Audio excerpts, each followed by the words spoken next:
प्रणाम दोस्तों। आज मैं आपको बद्रीनाथ धाम की कहानी बताने जा रही हूँ। बद्रीनाथ मंदिर भारत के 4 प्रमुख धामों में से एक है। यह मंदिर उत्तराखंड के चमोली जिले में स्थित है। बद्रीनाथ धाम अलकनंदा नदी के बाएं तट के किनारे बसा हुआ है और इसकी स्थिति 2 पर्वत के बीच है, जिन्हें नारायण श्रेणी कहा जाता है। बद्रीनाथ मंदिर भक्तों के लिए बहुत महत्व रखता है। इस मंदिर में बद्री नारायण के रूप में विष्णु भगवान की पूजा की जाती है।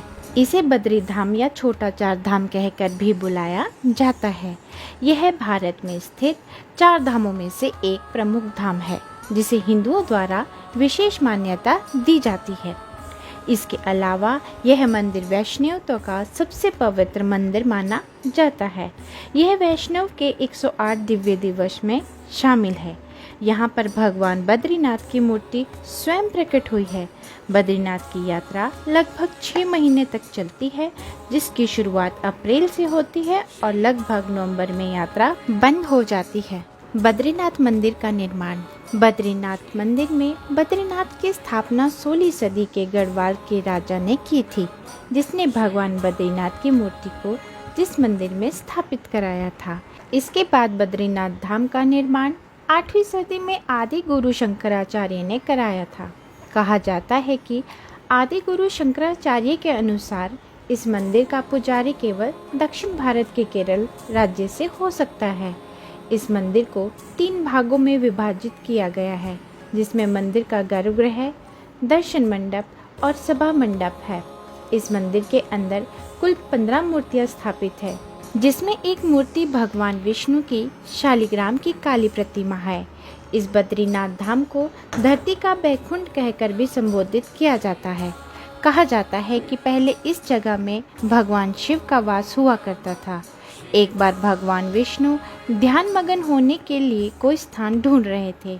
उसी दौरान भगवान नारायण इस केदार भूमि में आए और उन्हें यह जगह बहुत भाग गई। जब भगवान विष्णु यहाँ आए तो उन्होंने अलकनंदा नदी और ऋषि गंगा के संगम के पास पहुंचकर एक छोटे से बालक का रूप धारण कर लिया और बहुत तेज तेज रोने लगे। बच्चे को जोर जोर से रोते देख माँ पार्वती के भीतर मातृत्व जाग उठा, यानी कि माँ पार्वती की ममता जाग उठी और वे जाकर उस बच्चे को उठाना चाहती थी। शिव ने पार्वती को रोकते हुए कहा, इस बच्चे को मत छूना। पार्वती ने कहा, कितने क्रूर हैं आप कैसी नासमझी की बात कर रहे हैं। भगवान शिव बोले, ये कोई अच्छा बच्चा नहीं है। ये खुद ही हमारे दरवाजे के बाहर कैसे आ गया। आसपास कोई भी नहीं है। बर्फ में माता पिता के पैरों के निशान भी नहीं है। ये बच्चा है ही नहीं। पार्वती ने कहा, आप कुछ भी कहे, मुझे कोई फर्क नहीं पड़ता। मेरे अंदर की माँ बच्चे को इस तरह रोते हुए देख नहीं सकती।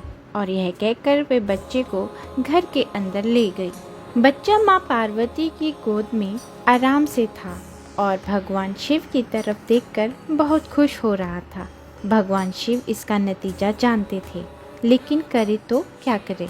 माँ पार्वती ने बच्चे को खिला पिलाकर सुला दिया और वहीं घर पर छोड़कर खुद शिव के साथ पास ही के गर्म पानी के कुंड में स्नान के लिए चली गई। लौट कर आए तो देखा कि घर अंदर से बंद था। माँ पार्वती हैरान थी, आखिर दरवाजा किसने बंद किया। भगवान शिव बोले, मैंने कहा था ना, इस बच्चे को मत उठाना। तुम बच्चे को घर के अंदर ले आई और अब उसने अंदर से दरवाजा बंद कर दिया। अब भगवान शिव के पास 2 रास्ते थे। एक, जो भी उनके सामने है उसे जलाकर भस्म कर दे, और दूसरा, वे वहाँ से चले जाए और कोई रास्ता ढूंढ ले। उन्होंने कहा, चलो कहीं और चलते हैं, क्योंकि यह तुम्हारा प्यारा बच्चा है, इसलिए मैं इसे छू भी नहीं सकता। फिर भगवान शिव और माँ पार्वती केदारनाथ में जाकर रहने लगे। मंदिर का नाम कैसे पड़ा बद्रीनाथ, इसके पीछे भी एक कहानी है। तो चलो आज मैं आपको बद्रीनाथ धाम की कहानी बताती हूँ। इस मंदिर का नाम बद्रीनाथ रखे जाने के पीछे एक रोचक कथा है। कहा जाता है एक बार देवी लक्ष्मी और भगवान विष्णु एक दूसरे से नाराज हो गए। इसके बाद देवी लक्ष्मी अपने पिता समुद्र के घर चली गई और भगवान विष्णु भी आहत होकर नर नारायण पर्वत के बीच तपस्या करने चले गए। फिर कुछ समय बाद देवी लक्ष्मी को अपनी भूल का एहसास हुआ। वे भगवान विष्णु को ढूंढने लगे।